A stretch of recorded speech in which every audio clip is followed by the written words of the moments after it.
Shalom. Mendiskusikan yang ini.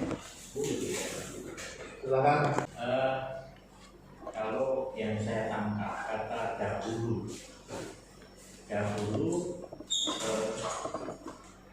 kamu dahulu sudah mati karena pelanggaran dosa. Nah, ini berkaitan dengan pelanggaran. Itu kan suatu tindakan yang dilakukan oleh manusia. Nampak Pak? Ya. Ya. Kata pelanggaran itu sudah merupakan tindakan yang dilakukan oleh manusia. Jadi terhadap perintah Allah. Nah, dalam konsep dosa ini kita mengenal dosa warisan, ya, atau turunan, ada seperti itu.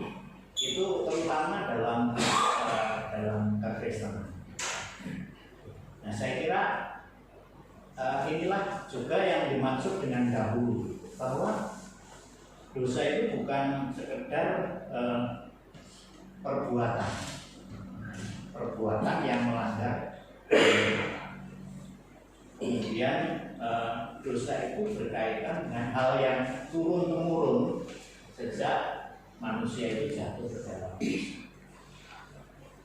Sehingga Roma 3 ayat 23 itu memang mengatakan semua manusia itu berdosa dan telah kehilangan kemuliaan. Nah, disinilah letaknya saya kira memang perbedaan pemahaman tentang dosa. Kaitannya dengan keselamatan oleh karena kasih karunia. Bahwa oleh kasih karunia kita disebutkan bahwa kuasa dosa itu yang tadi memang penguasa udara itu berkuasa, sehingga manusia yang lahir turun-temurun ini tidak lahir dalam keadaan tidak berdosa, tetapi juga sudah kehilangan kemuliaan Allah. Sehingga hanya karena kasih karunia inilah maka manusia beroleh jalan keselamatan tadi, sehingga dia lahir baru dan hidup baru oleh kasih karunia. Jadi mati karena dosa, kemudian dihidupkan dan dibangkitkan oleh kebangkitan Kristus. Dan dudukan. Nah itu loh Pak. Ya. Nah kali kita lakukan itu. Oleh kedudukan. Sama. Dudukan kembali. Ini saya kira satu yang penting. Cuman apakah memang benar demikian bahwa kita itu punya konsep tentang dosa turunan tadi Pak? Itu yang memang harus kita ambil di sini. Artinya apakah ini merupakan kebenaran bahwa ada konsep tentang dosa warisan atau dosa turunan?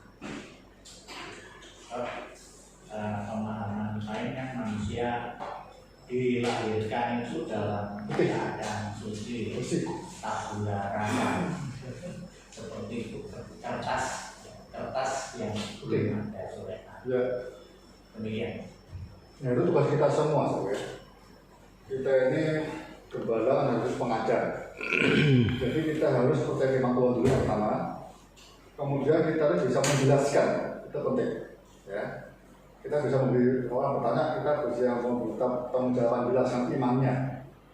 Kenapa? Nah kalau konteksnya ini kalau saya menarik, saya boleh saya sampaikan yang ini masalah ini. Semua agama ya nanti bisa dicek ada roh kudus atau tidak. Mereka punya kasusnya masing-masing. Tapi harus fair karena terbuka kan jauh. Jadi jauh itu penting jelaskan apakah betul karena kita ini punya ini, lalu terpengaruh oleh iblis membuat kita tidak bisa taat terhadap konteks agama masing-masing tadi ya. Mentaati agamanya masing-masing. Ya memang harus dialog kan begitu.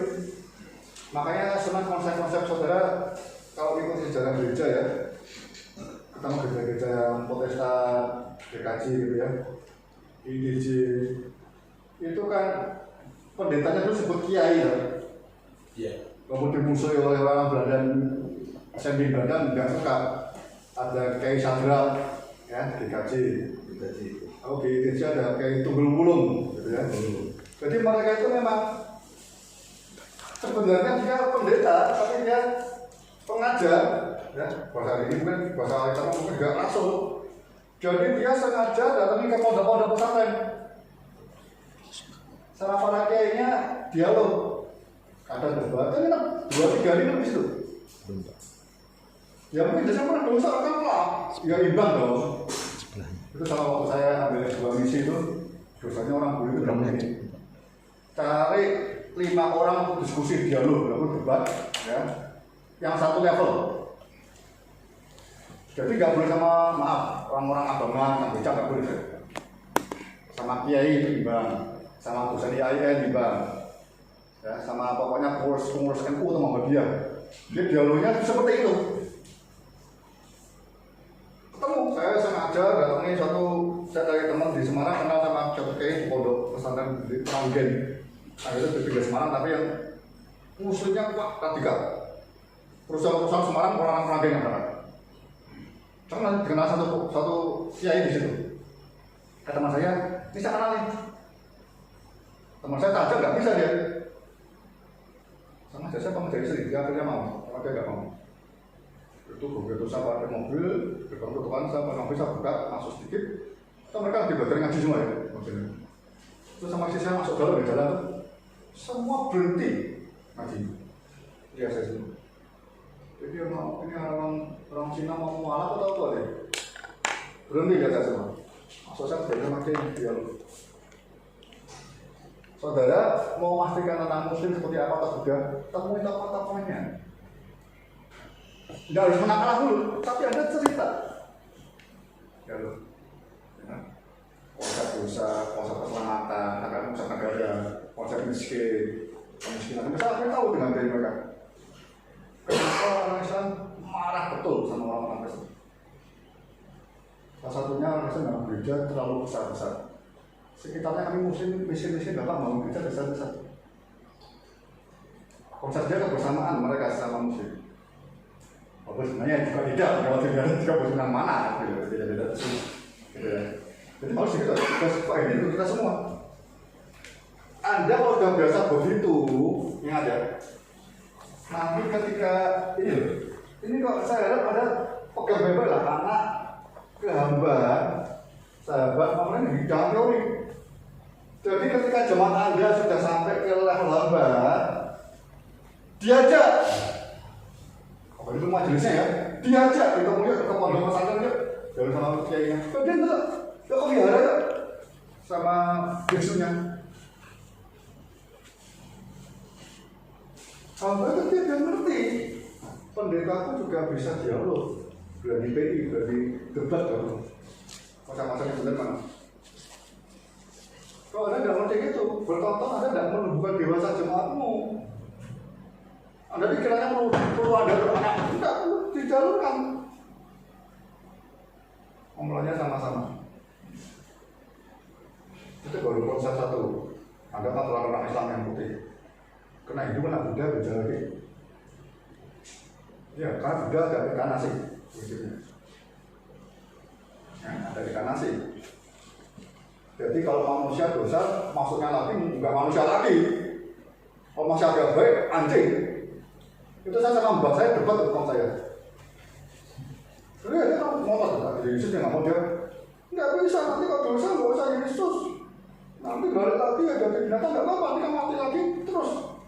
Sampai kira-kira saya lupa 2000 kali sekian, 2030 berapa mungkin. Itu moksa sudah selesai. Sampai di Nirwana. Nirwana. Mari kan, kami berbeda. Anda belum ngerti gitu. Walaupun mungkin kalau di kuliah mungkin yang isi tahu kan. Anda belajar agama-agama suku, gitu kan? Agama yang besar, belajar gitu. Jadi kalau mau sampai hamba, Anda jangan malah begitu-gitu. Siapa tahu agama ada penginjil-penginjil. Kalau yang maksud kan berita ini rela jadi saksi, gitu, saksi Yesus. Tapi di depan tidak bisa dia. Saudara ngerti. Apa ini jangan cuma yang muslim belajarnya. Ya? Tahu Hindu, saya benar-benar ngerti Hindu. Itu kan tidak banyak tahu. Saya harus jawab interpretasi, tak izin kan debat ya. Dalam itu saya paling contoh yang Kristen. Karena punya tunggal. Drama berfungsi lah. Tak jelasin kenapa dia. Oh itu ya sama ya Pak ya. Dari mana saya tahu? Ya belajar. Anda tahu pimpin. Kemana tahu semua, pokoknya bisa semua. Ingat ya. Di dunia ini bagian cuma dua. Ini yang Kristus. Ini yang anti Kristus. Namanya agama apa silakan. Tapi semuanya anti Kristus. Rekam ya? Terus. Semua anti Kristus. Doa kita bilang gitu kan?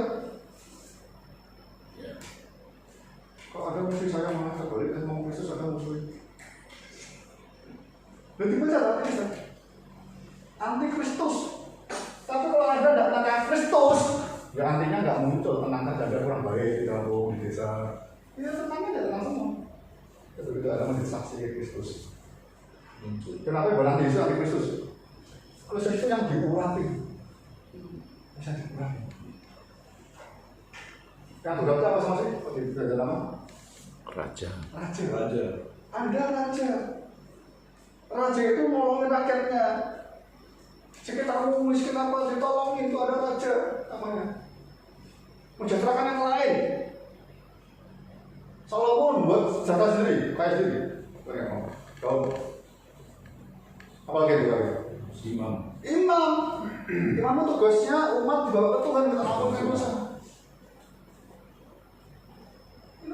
Imam harusnya Anda ketemu orang bergaul, Tuhan ampuni dia Tuhan. Temukan Yesus itu imam. Soalnya apa? Nabi menyampaikan firman Tuhan. Yesus sudah selamat. Halo? Itu Kristus. Lawannya antikris. Ini kan hal-hal yang berdasar kan? Makanya saya nggak mau pakai nama pendeta. Bertanya Anda gembala, jalan dan mengajar. Sampai memulai. Konsepnya banyak. Itu baru satu, belum agama suku. Batak, ya kan? Saya Batak, ya baca bukunya sedikit, tapi yang saya Papua, bahasa Papua, orang Jawa bersama bayangkan akan ada Ratu Adil datang, nanti miskin ternyata, suruh mengamati seperti itu. Orang gara-gara miskin itu punya konsep Ratu Adil mesti. Oh yang ada betul-betul Yesus, saya bilang, totong itu. Itu menarik loh Pak. Dia itu menarik. Ya, rumah total enggak, yang seimbang. Jangan sama efek ini gejala, total parah dulu ya. Sama habis listriknya, rumahnya, Petamburan. Ya, jadi beloknya jangan di arah DBI, satunya enggaknya. Loh jangan DBI, Petamburan satu sebelah. Ya kalau lihat, jangan Petamburan sebelah. Habis listrik. Gitu ya. Ayo. Jadi Anda kaya, harus ngomongin loh. Jadi ini keyakinan betul seperti ini semua. Semua kita daging, semua daging semua. Semua agama, semua suku-suku semua daging semua. Mesti, udah nafsunya semua. Dagingnya itu ya. Pulaunya macam baik-baik, tapi nggak bisa. Nah nanti ketemu dari sini nanti. Ya kita baca biasa cek sekali nanti kita tujuh ya. Kita baca 8 sampai 10 coba. Sama dulu. Kenapa kacang yang baik? Silakan 8 sampai 10. Efesus pasal 2 ayat 8 sampai 10. Sebab karena kasih karunia kamu diselamatkan oleh iman. Itu bukan hasil usahamu, tetapi pemberian Allah. Itu bukan hasil pekerjaanmu. Jangan ada orang yang memegahkan diri. Karena kita ini buatan Allah, diciptakan dalam Kristus Yesus untuk melakukan pekerjaan baik yang dipersiapkan Allah sebelumnya. Ia mau supaya kita hidup di dalamnya. Ya, kalau pada sekolah itu. Nanti yang membedakan kedua dari kesamaan kita bagaimana? Bedanya di sini. Sama-sama mereka berbuat baik, tapi beda. Ini perbuatan baik yang disiapkan Allah sejak mulanya. Nah, dan dapat ketemu di sini lagi. Jadi perbuatan baik kita nonton Bapak Yesus ngajarnya apa? Komandos 5:16 jelas perbuatan baik yang bisa menggunakan Bapak kita. Semua orang beragama, semua orang punya perbuatan baik. Karena mereka dari mana? Dari makan buah perbuatan baik dan jahat. Kebaikan mereka punya, tapi dalam itu sama dosa semua. Kebaikan saudara harus melebihi mereka. Mereka pekerjaan baik dan siapa Allah sebelumnya buat kita. Yang kedua masalah motivasi. Itu tujuan kita untuk diselamatkan. Dia membuat mengajarkan pekerjaan baik dari Tuhan. Yang beda dengan yang dunia. Agama lain berbuat baik untuk diselamatkan. Kita telah selamatkan ada pekerjaan baik yang dari Allah, bukan manusia, bukan dari buah perbuatan baik dan jahat, bukan. Yang apa? Yang mulia Tuhan. Ya Anda bisa baca di Batu Bukit, Paulus 5 itu berapa ketemu. Atau misalnya kasihilah musuhmu. Itu umumnya tidak ada semua agama orang lain tidak bisa musuh, kalau dikasih tidak pernah bisa. Tapi Kristen kalau kita ngajarkan itu orang nanti ini Kristen. Kasihlah musuhmu, ya.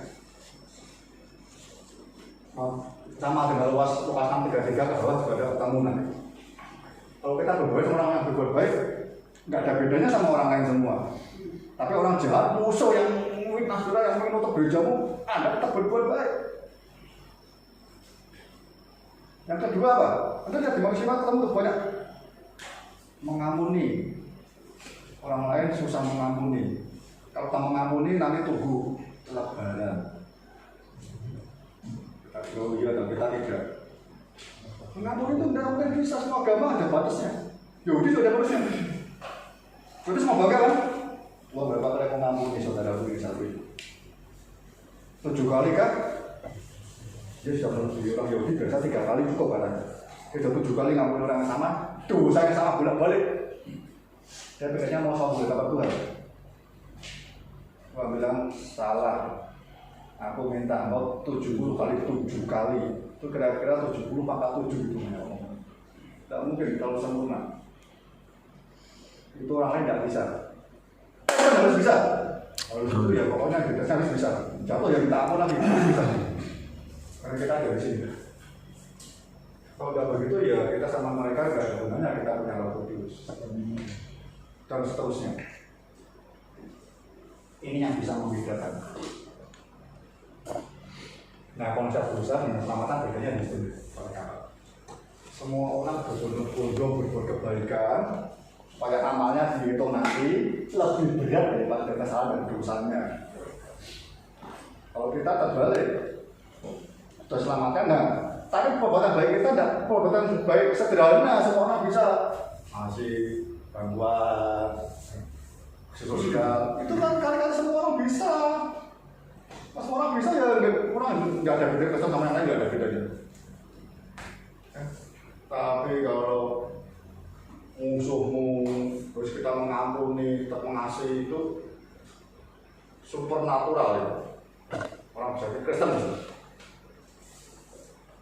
Nah, saya kembali ke aktualitas. Ini semua bisa diterima dengan iman. Melalui iman dimulai dengan keselamatan kepada satu pekerjaan, kasih karunia melalui iman. Bahasanya dua-duanya juga dari Tuhan, bukan dari kita. Ingat ya, asal pernah sampai berapa kali juga ya. Kalau bahasa aslinya pada Kristus dari kita tidak bisa bedakan antara iman dan percaya. Beberapa terjemahan, terutama bahasa Inggris kita bisa membedakan antara belief dan faith. Yang ini yang betul faith harusnya. Faith itu kata benda. Yang ngerti bahasa Inggris, saya nggak percaya, nah isi saya di bahasa Inggris. Faith tidak pernah ada to faith, tidak pernah. Aku mau mengimani, itu kan kita semuanya. Tidak ada. Iman itu kata benda. Kalau believe percaya bisa, mempercayai bisa, to believe bisa. Jadi manusia itu bisanya percaya. Respon dari iman. Iman itu pemberian Tuhan. Yang pernah misi ngerti lah. Semua orang kita misi gampang bertobat atau kadang enggak bisa. Enggak bisa sering enggak bisa. Terus datangi enggak kena tak doain, enggak kena pastornya tuh.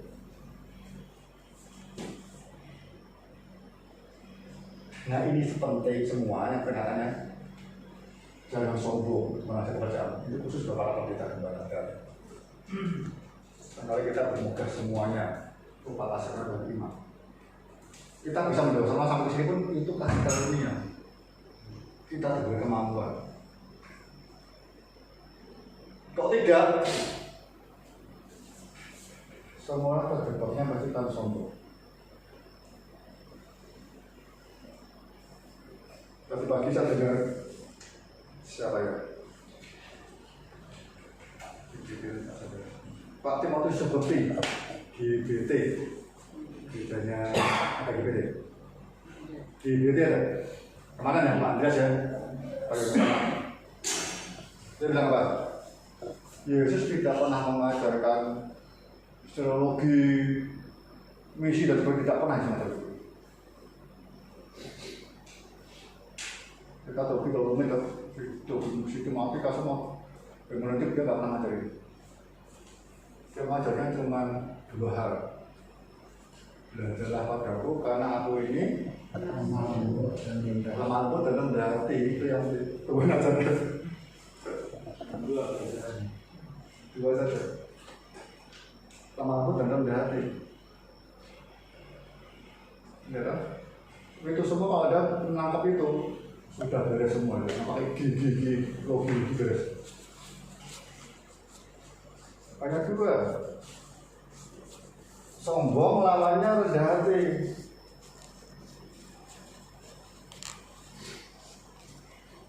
Sombong itu orang nggak mau belajar lagi, sudah cukup. Rendah hati orang mau belajar. Halo, Anda yang datang ke saya ini, kalau Anda mau belajar, Anda rendah hati. Yang perlu lemah lembutnya kali. Lemah lembut jarang, itu dan Musa katanya. Rendah hati itu orang mau belajar, lemah lembut itu orang yang mau diajar. Kita seringkali mau belajar, tapi diajar nggak mau. Dikasih tahu, dikasih saran, dinasehati, ditegur, susah. Dua saja, dan nggak sombong. Kalau ini semua terjadi semua, alami semua. Ukurnya ini ukurnya apa? Kerjaan baik. Yang Tuhan sediakan. Jadi kemampuan apapun Anda bisa mengerti. Beban baiknya gembala yang baik apa? Kakak yang kesembuhan. Gembala yang baik. Memberinya apa? Ya tak Pak? Gembala yang baik. Kalau pendeta yang terbaik, khotbah 3 jam, urapan dahsyat. Itu pendeta yang baik. Capek lagi 3 jam. Capek kok mau saya. Kalau masih kuat. Enggak dari sampai itu. Enggak betul orang yang pernah kalau itu mudah capek. Betul. Enggak ini bukan acara masalah. Kan kita enggak boleh jaga kan. Lanjut dilengkapi Pak. Ini nanti kita agas. Kalau enggak jangan pulang. Nah, saya terus repot. Komandan, ayo. Ini terlalu, kok saja Tuhan terbatas sekali. Jadi mohon saudara ngomong semua, nanti kita ngerti. Oh, yang itu begini. sumbernya Roh Kudus bukan Hondarka. Tadi doanya Pak Edi betul. Saya hanya fasilitator. Satu awal aja memfasilitasi, itu dilepaskan, silakan ya. Mari, ayo Pak, kita mau dilengkapi lah. Kita juga mau tahu lebih banyak.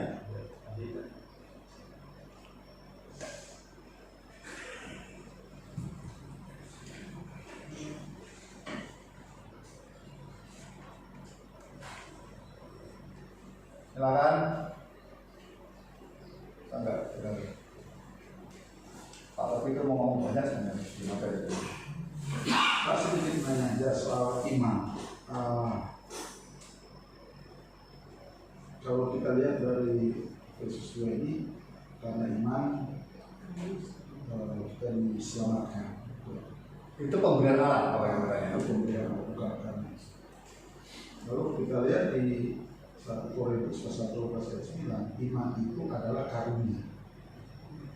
Jadi pertanyaan saya, artinya kita ini diselamatkan itu kan berarti karena mendapatkan karunia iman. Pertanyaannya bagaimana dengan mereka yang belum percaya Yesus lah, artinya apakah mereka juga istilahnya ya, karena memang belum terima karunia iman atau seperti apa? Maksud saya cuma berkaitan dengan karunia Pak, dengan iman yang timbul karena kita mendengar firman gitu. Ya, bagaimana dengan karunia iman itu memang berbeda. Iman yang di sini itu pemberian Tuhan untuk kaitan dengan nikmati kasih karunia. Ini harusnya itu namanya anugerah loh. Nah yang ke-12 yang tentang karunia semua itu, ya, itu karunia iman. Karunia iman itu ada 1-12 itu ya sebenarnya. Itu karunia diberikan itu untuk dalam rangka khusus untuk melayani kebutuhan. Iya, karunia iman itu karunia yang apa ya? Kalau orang bilang contohnya ya, pindahkan gunung, tiba-tiba kita ini setelah selamat, kita dibawa diminta masalah kita berkata, kamu sakit. Ini karena saya mau meninggal nih, kanker stadium 7. Enggak, kebablasan bisa 4 nih. Kita kaget kan? Nah, itu Tuhan. Maka kalau kita bilang, Tuhan usahakan kepada kedap yang terbaik. Nah, itu biasa ternyata. Tapi kalau selesai tanya. Sudah selesai tugas. Kalau tiba-tiba ada punya masuk tuh pakai masuk. Bangkit dalam nama Yesus. Nah, jadi karunia iman itu sesuatu yang kayak bukan yang mujizat, itu sesuatu yang pemberian Tuhan dalam rangka untuk khusus melayani. Spesifikasi berarti. Iya. Saya mau bilang kalau bisa kita dapat semua karunia sudah dapat semua. Karunia. Kalau imannya di sini itu iman yang iman pun ada prosesnya loh. Ini iman awal selamat terima Yesus. Tapi Roma bilang dari iman kepada iman. Nah iman yang berproses itu yang tadi. Iman yang timbul dari pendengaran firman Tuhan. Bagaimana ya tiap hari ada kasih ini jemaat. Taat itu kan kaitan dengan iman. Anda sadar Tuhan sertai iman muncul rema, dia bisa taat. Boleh firman tiap hari. Dia nemu rema, nemu logosnya, wah. Tapi didampingi. Banyak gereja masih renungan tiap hari begini. Tapi nggak pernah diperiksa. Anda bayangkan awal sekolah ya, gurunya ngasih tugas terus sampai nggak pernah diperiksa, nggak pernah kasih nilai. Senang nggak kita? Malas. Kamu Anda kira beribadah nggak malas sama? Jadi boleh, kalau gitu makanya saya nggak kasih tugas Pak. Loh, ya datakan kali dia nggak bisa taat, matematikanya nggak bisa. Jadi bolak-balik ya. Baik, silakan. Oh, Pak dulu ya. Pak apa tadi? Nggak bisa. Coba dulu. Pak dulu. Oh, sudah. Anda kurang sepersekian detik. Kurang banyak belakang. Loh, kalau racing itu penting loh. Oke, Ya, Pak, terima kasih. Kalau memperhatikan latar belakang dari seorang Rasul Paulus ini adalah seorang yang terpandang. Dia adalah seorang Farisi, bahkan kandidat dari 72 orang Yahudi. Dalam pengajarannya dia banyak menyinggung soal iman, kasih karunia dan lain sebagainya yang sebenarnya tidak dikenal dalam konsep pemahaman dia dahulu sebagai seorang Farisi. Dan bisa dilihat perubahannya yang begitu radikal, begitu luar biasa. Kalau ya saya perhatikan dia baca dia sampaikan dalam ayat 1 pasal 2 tadi soal dosa, soal hawa nafsu dan lain sebagainya. Yang pertama dulu, saya sebenarnya senada dengan pertanyaan Bapak ini mengenai dosa. Apakah ketika Rasul Paulus? Bapak mana? Bapak di depan. Bapak Yang merah. Ketika Paulus sampaikan tentang dosa nanti. dia ini berupa surat yang dia sampaikan kepada jemaat di Yesus. Ya, Bapak ini sempat menyinggung tentang dosa warisan dan dosa perbuatan. Artinya, ya dalam konsep Paulus, saya lihat yang disampaikan di Efesus ini sebenarnya yang disebut sebagai dosa warisan itu hanya sebagai pengingat yang dia sampaikan kepada jemaat yang ada di Efesus. Namun juga jadi pertanyaan, apakah ketika dia sampaikan dosa itu adalah dosa yang masih secara aktif itu berlaku atau dilakukan oleh jemaat yang ada di Efesus, begitu ya kan? Namun terjawab dia bilang kamu dulu sudah mati dalam dosa-dosamu. Kemudian melompat ke ayat-ayat yang baru kita bacakan tadi tentang iman, kasih karunia dan lain sebagainya. Ya kalau kita lihat latar belakang Rasul Paulus ini kan memang dia adalah seorang ahli Taurat, Farisi dan lain sebagainya. Kemudian dia bisa beralih pada konsep pengajaran bagaimana diselamatkan dengan iman dan kasih karunia yang sebenarnya itu Taurat itu untuk dapat keselamatan harus dengan serangkaian acara perbuatan baik dan lain sebagainya, ya kan, yang bisa berubah pada pola pikir yang seperti ini seperti yang luar biasa. Dan saya lihat inilah yang memang seharusnya kita terima dalam kita pahami ini doktrin ya yang harus kita terima, yang kita ajarkan dalam kehidupan berjemaat. Meskipun dalam perkembangan saya melihat seperti yang Rasul Paulus katakan tadi ya dalam ayat yang ketiga ya di sini hawa nafsu daging, menuruti kehendak daging dan pikiran yang jahat. Paulus bilang kami, ya kan? Kami. Tuh. Kalau tidak latar belakangnya dia ini, ya kan? Seorang Farisi mengerti kitab suci. Kok dia bisa bilang kami? Jadi saya maksudnya di sini apa? Kita tidak bicara soal hawa nafsu daging, mohon maaf, seks dan lain sebagainya. Tapi yang dia maksud di sini adalah pola pikir jahat yang dahulu dia warisi. Bukan juga kita bilang hukum Taurat itu jahat dan lain sebagainya, enggak. Tapi di balik spirit, di balik itu bagaimana orang dapat keselamatan lewat perbuatan baik yang kemudian berbalik dengan apa yang Paulus sampaikan di ayat-ayat selanjutnya. Nah, meskipun saya lihat memang sekarang Pak Kun ya, pengajaran ya banyak. Saya sering lihat di YouTube ya pengajaran muncul baru ya, radikal grace lah, hyper grace lah, yang seolah-olah membuat justru ada yang bilang ekstrim kiri, ekstrim kanan, terlalu memudahkan keselamatan itu.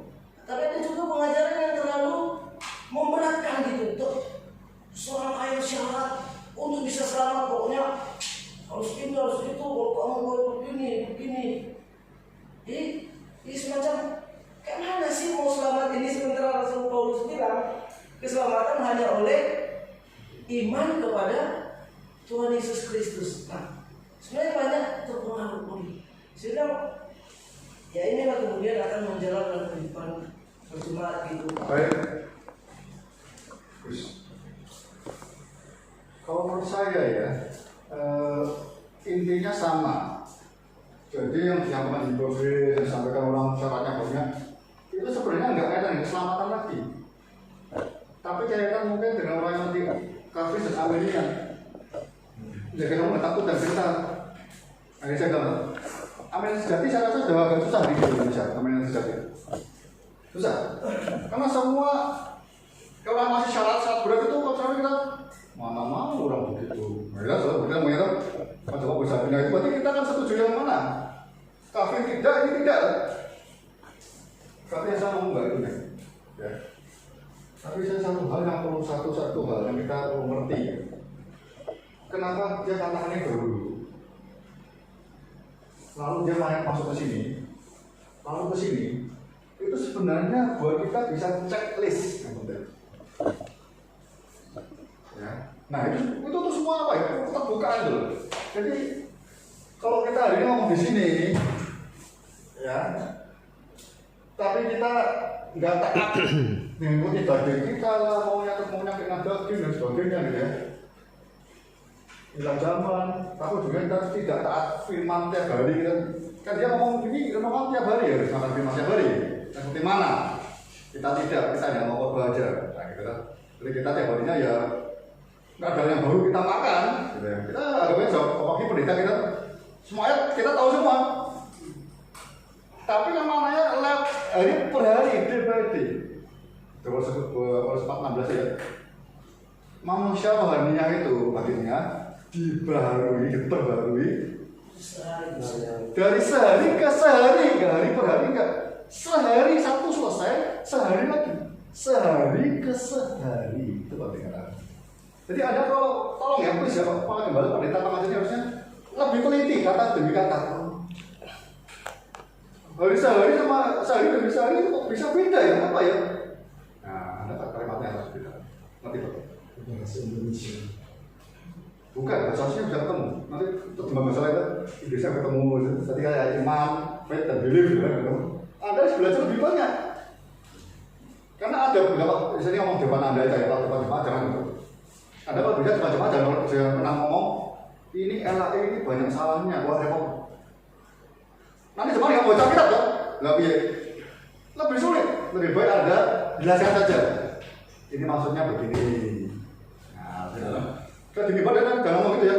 Ini salah terjemahannya ini. Jangan ngomong begitu. Jemaatnya mana mau baca Alkitab mana mau. Tolong ya. Jadi ya udah teman baru saja. Kalau dia punya ini, Anda bisa ngomong ada terjemahan Indonesia masa kini misalnya bahasa gue. Nah, ini dan ini nanti apa jadi bagus ini kita baca Roma bagus tuh. Jadi kalau itu kan fair ya. Oh iya, kenapa dia belajar ini? Karena dia mau buka hati betul. Iya, waktu aku masih top aja, aku jujur seringkali yang benar nggak apa lakukan loh. Aku tahu yang baik, yang benar aku tahu, tapi yang tidak baik yang aku lakukan loh. Rasa pendeta di kebutuhan jarang. Saya aja lah, kan tersembunyi. Kita balik tersembunyi dalam diri saya. Saya menonton HP, lihat HP, tidak mungkin lihat HP berdua sama dia. Oh, masing-masing. Malah masuk lihat HP di mana? Di WC paling enak. Kita kasih tahu. Itu banyak di hamroh, tapi roh dunia. Dan itu jadi putih. Saya kan nanti orang yang dulu bisa jengkel. Baik keluar, enggak keluar kita. Padahal lagi kasih ilham. Anda baca Roma 7, jangan berhenti masuk rumah datangnya. Kamu kan mengalahkan ini semua lah daging. Bagaimana mengalahkan daging? Matikan daging. Bagaimana cara matikan daging? Hidup dalam roh. Dia tahu ini yang benar besar ya. Hidup dipimpin oleh roh Kudus. Nah baca firman itu kekuatannya di sini loh. Kudus, aku baca firman aku mengerti. Dan kekuatan melakukannya. Jadi udah melakukannya sampai memulai gak sombong. Ini roh yang benar. Jelas kawan ya. Nikmati itu para gembala. Jadi nggak lebar lagi Pak gitu. Waduh, nggak berat nggak. Di mana? Kalau saya ngomong sama Bibi Salib setiap hari itu aku. Berat kalau ada Taurat. Taurat masih ada utuh. Kembali ke kasih karunia. Yang jangan itu karena kasih. Dan Allahmu nggak mungkin nyembah patung. Mengasihi manusia nggak mungkin berzina. Nah, ngubah itu loh, saudara. Ini kenapa? Roh itu memimpin ke dalam seluruh kebenaran firman Allah. Dia nggak pernah baca nanti hari itu dalam roh, nggak bisa. Yang penuh berjam-jam yang dipenuhi otak kita bukan roh kudus duniawi. Nah, hal itu yang saya mau sampaikan agar mengalami prosesnya ini, ngerti kunci-kunci rahasianya, sampai Anda jadi gembala, berani jadi gembala hari ini, ini rasa saya. Saya doakan, saya bersyukur. Jadi gembala itu buat saya sebenarnya terlalu berani, punya berani itu. Loh, jujur dah. Memang kami ini nekat, Pak. Kasih karunia.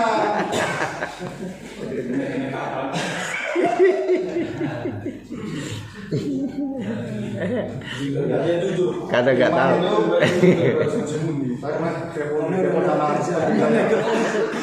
Iman itu ada sedikit nekatnya. Karena nggak tahu, Pak. Itu Bu Rena nggak boleh juga nekat. Dia nggak ada duit, berani ke toko bangunan dulu pesan dulu. Seman, loh. Masa saya Ren? Mas, pesan seman ya? Pesan dulu. Nggak ada Bu Rena nggak jadi.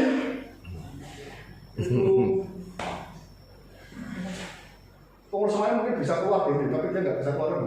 Beliau punya ini, dia nggak bisa keluar kemana-mana, kok ya mungkin keluar ya, dia punya.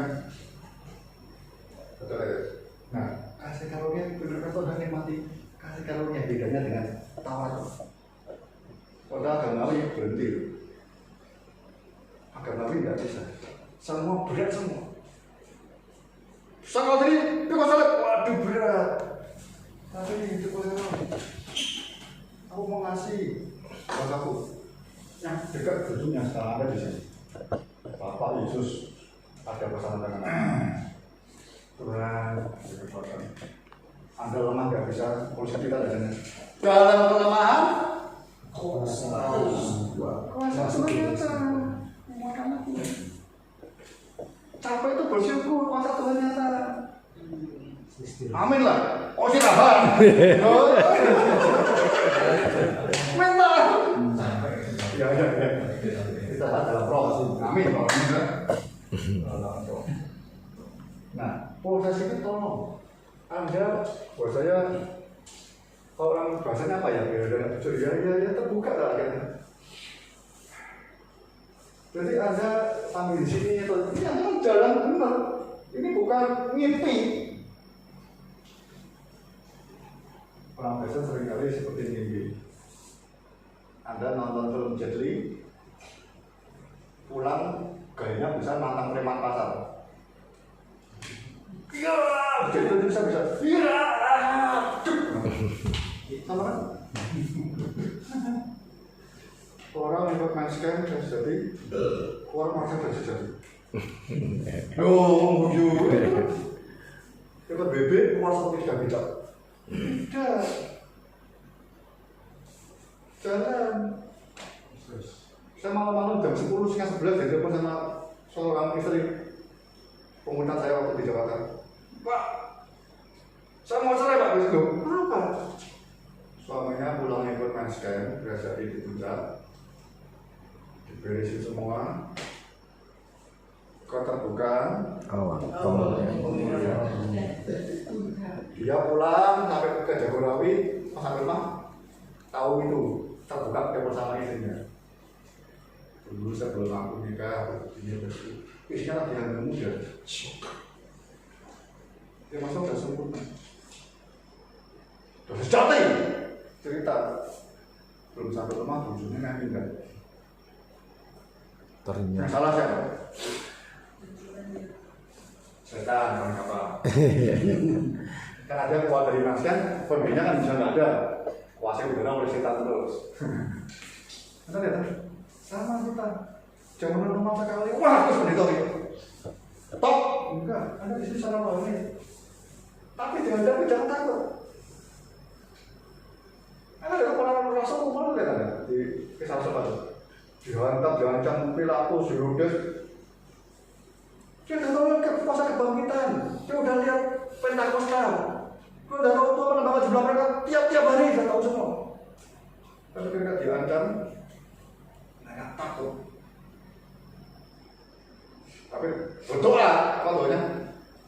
Minta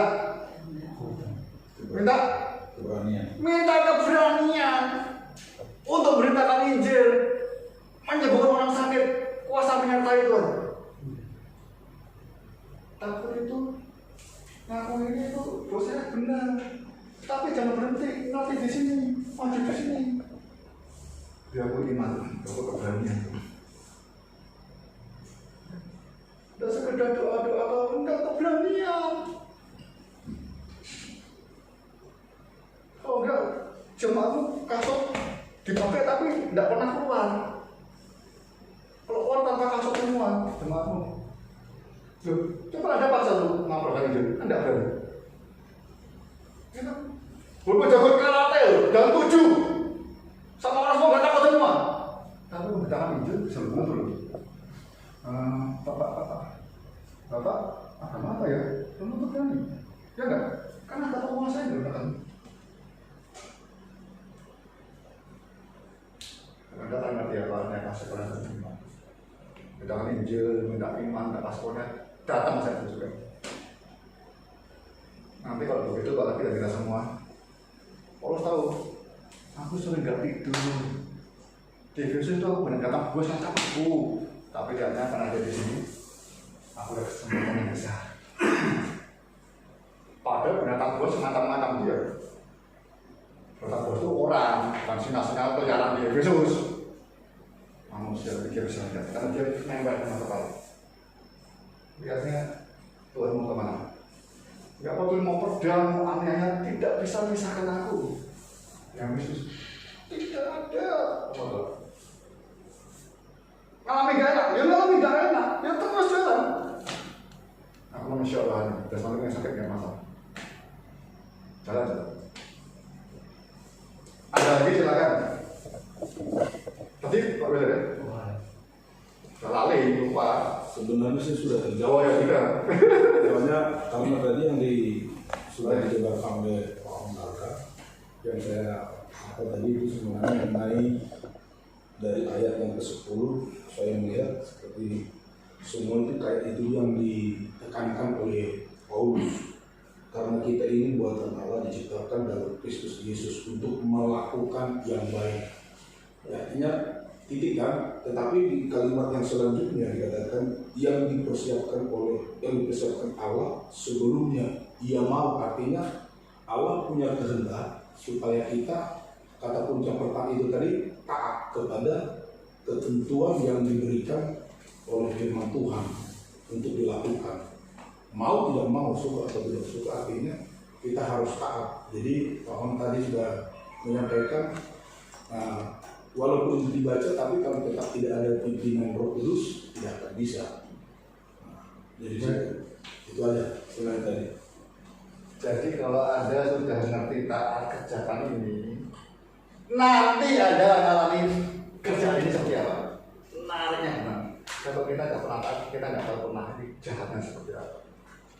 Anda rasa taat dulu tiap hari.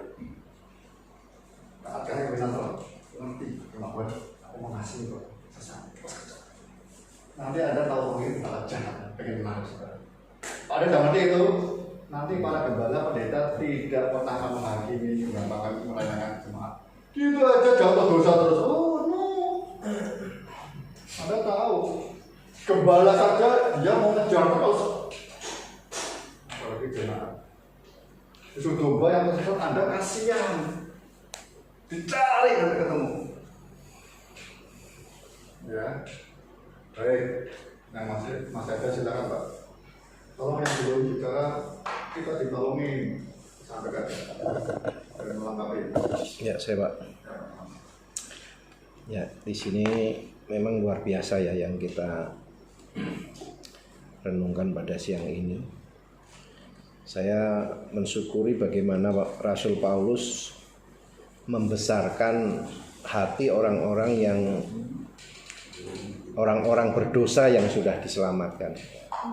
Di dalam ayat 4 sampai ayat 7 tadi ya, Paulus ingin membesarkan hati jemaat Efesus yang tadinya adalah orang-orang berdosa supaya benar-benar melihat apa yang sudah dikerjakan di dalam kasih karunia itu ya, sehingga mereka tahu kedudukannya ya. Kalau di pasal 1 itu tahu yang lalu identitasnya ya Pak. Nah, tetapi tidak berhenti di situ, tetapi ya bukan hanya tahu bahwa kita sudah menerima keselamatan secara cuma-cuma ya, iman yang dianugerahkan kepada Tuhan, tetapi kita justru tahu tujuan kenapa kita diselamatkan, yaitu supaya kita melakukan perbuatan baik ya. Perbuatan baik yang standarnya bukan orang beragama, tetapi standarnya adalah kasih Kristus sendiri ya, yang mengasihi kita tanpa syarat. Ya, dan ini sangat bagus sekali kalau kita jelaskan kepada jemaat ya, seperti tadi ya, pasal 1 sampai pasal 3 ya, pasal 4 sampai 7, dan itu bagian-bagian yang kalau di hermeneutik itu disebut pokok pikiran ya Pak ya. Jadi kita bisa melihat pokok pikirannya Paulus itu secara luar biasa ya, sehingga kita bisa mengerti secara lengkap ya bagaimana memang kita ini orang berdosa, dan melalui kasih karunia kita punya anugerah yang sangat luar biasa ya. Tetapi kita harus fokus kepada tujuan Tuhan, tidak berhenti di situ ya. Jadi karena kalau kita berhenti tadi seperti yang dijelaskan Pak Jarod ya, justru kita akan kembali lagi kepada manusia lama ya, karena dosa itu tidak bisa, yang sudah masuk ke pikiran kita itu nggak bisa dihapus ya. Harus diisi terus ya dengan kebenaran-kebenaran ya, dan kitab Efesus ini benar-benar memberikan kebenaran-kebenaran yang kuat ya, sehingga kita bisa menjadi orang-orang yang merdeka ya. Itu yang saya lihat Pak. Masih ada silakan. Ada dua hal yang memang saya soroti. Saya sering merenungkan setiap saat. Yang pertama itu adalah mengenai kesombongan. Saya mengenai kesombongan.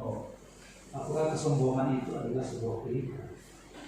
Sebab karena semakin baik ya, katakanlah semakin baik ekonomi seseorang, maka potensi kesombongan itu mungkin akan semakin besar di dalam batinnya. Sombong semakin awal dan lain sebagainya, ya semakin kaya dan lain sebagainya. Nah, potensi kesombongan ini pasti akan menyerang itu dari kehidupan seseorang. Makanya saya berpikir bahwa itu ya sesuatu pilihan yang memang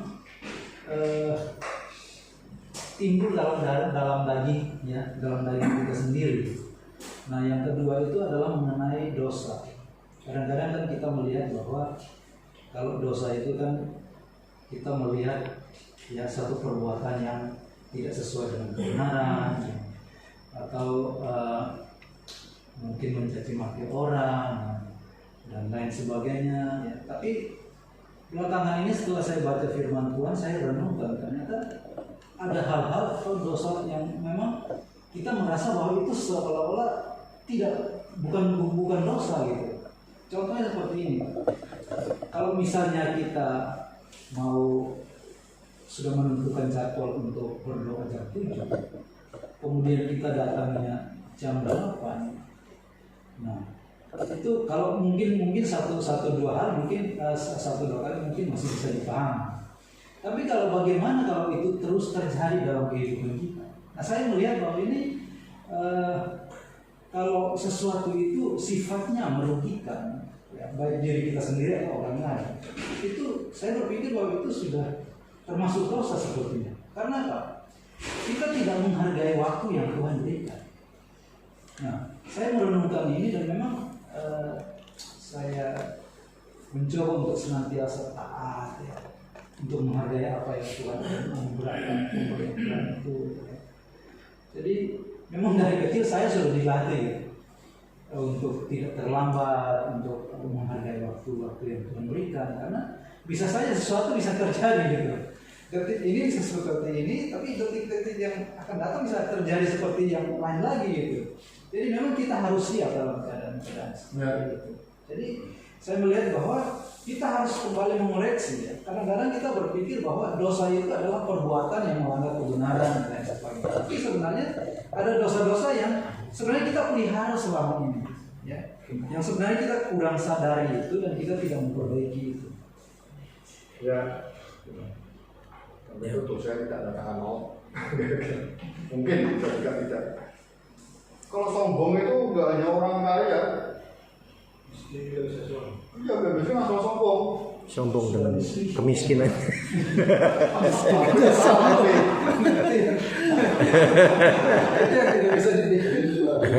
Boleh kalah nasi.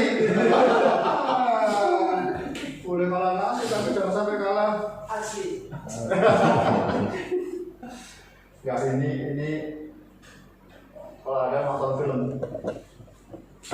yang main Keanu Reeves, nonton gitu loh. Pada saat nonton itu kita berdoa sama Tuhan. Judulnya The Devil Advocate. Nanti cari nonton.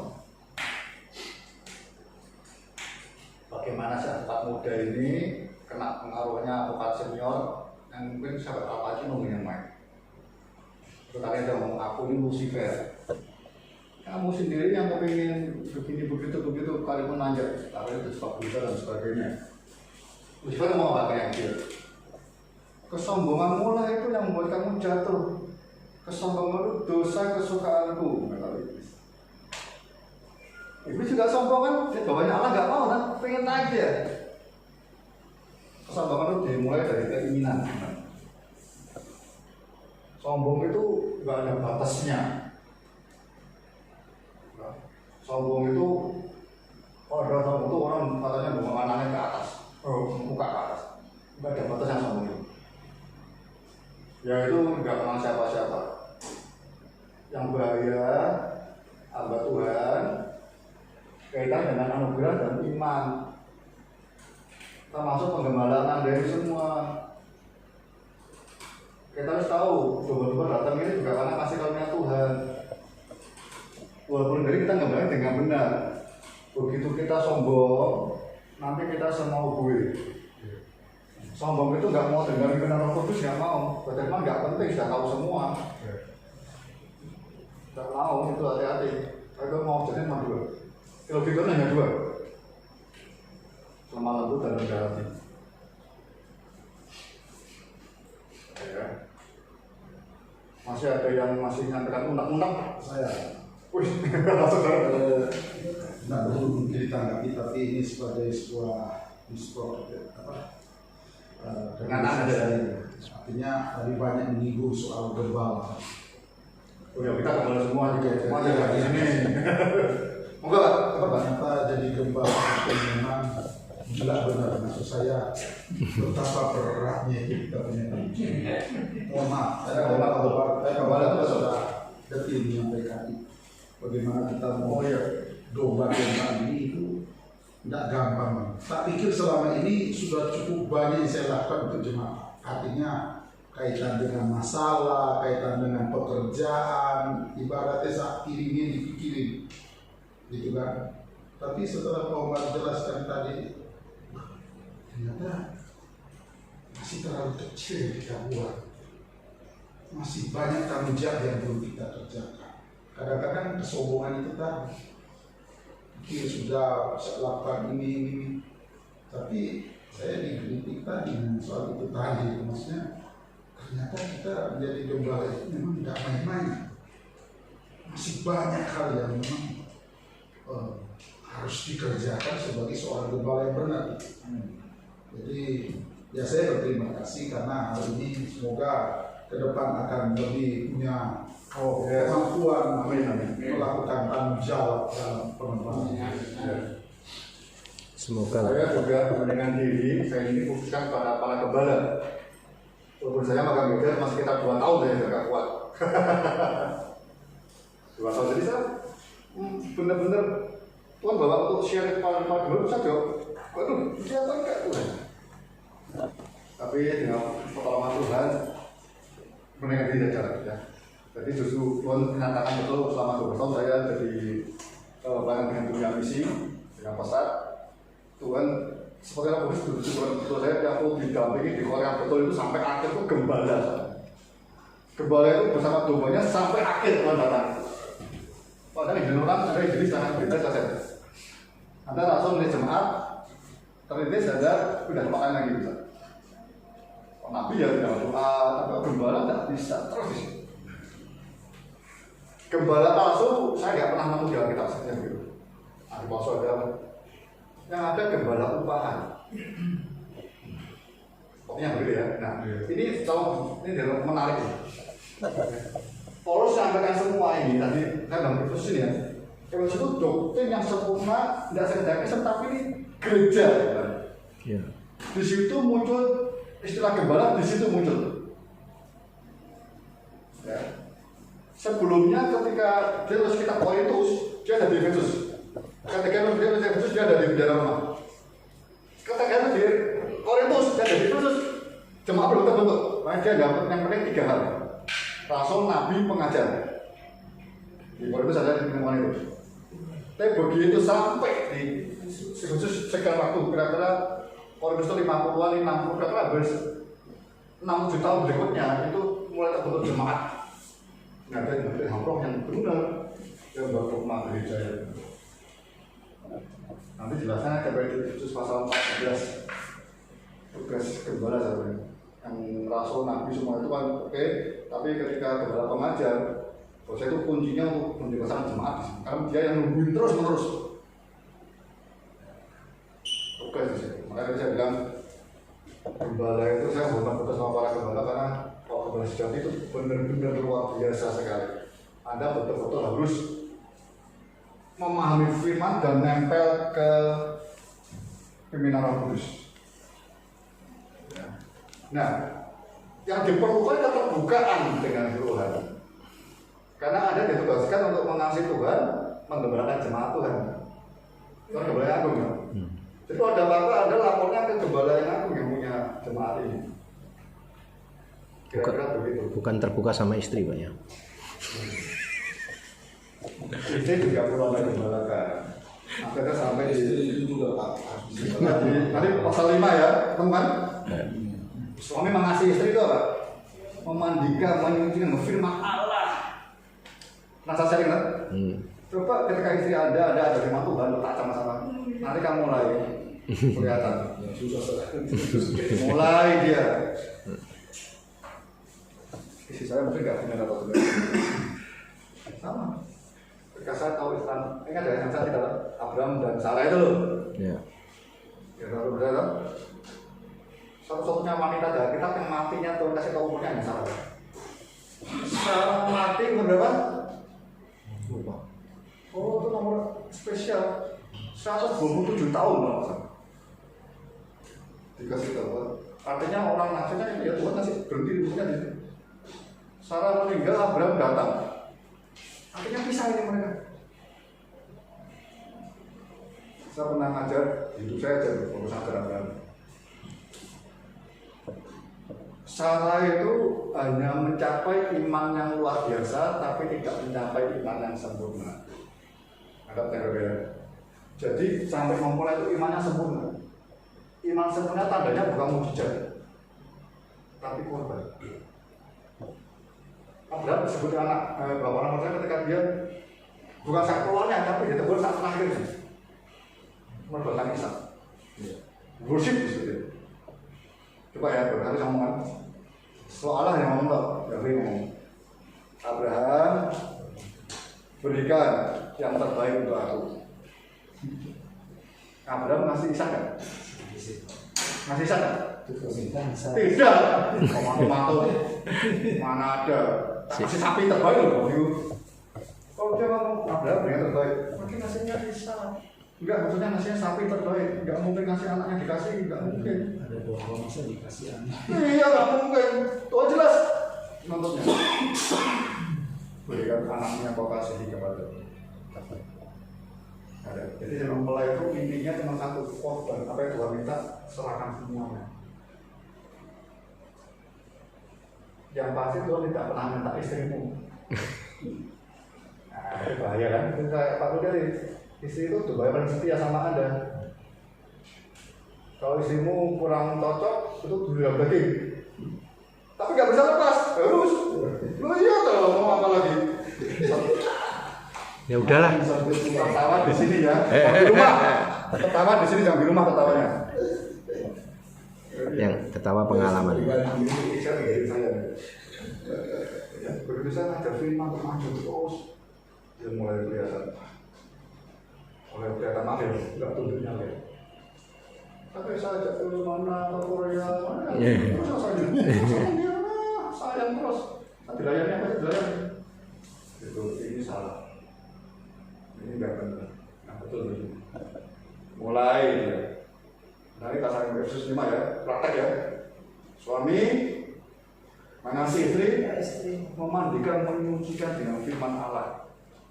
Bukan dengan air kembang. Lupa. Sekali-sekali apa? Kalau itu jangan air kembang lah, kalau susu dong. Mandi air susu. Oh, tiap hari. Cari yang murah air kembang. Air kembang. Udah, selesai. Cukup. Baik ya. Jadi tolong tulis Efesus dibaca. Ada dosen ikuti saya. Semuanya bulan depan supaya kuat enggak. Baca semua. Nanti saya percaya Kudus akan menolong kita kudusnya lebih baik. Enggak usah nunggu. Kayaknya luar biasa. Ya, saya aja aku bulan depan apalagi dengan siapa ini selesai saya ketemu siapa nih? Haleluya. Pakai khususnya kan cara pada jadi gembala yang mulai melakukan firman Yesus ini. Anda akan menemukan betul, ya. Terakhirnya ambil kemenangan dalam perang pasal ini. Amin.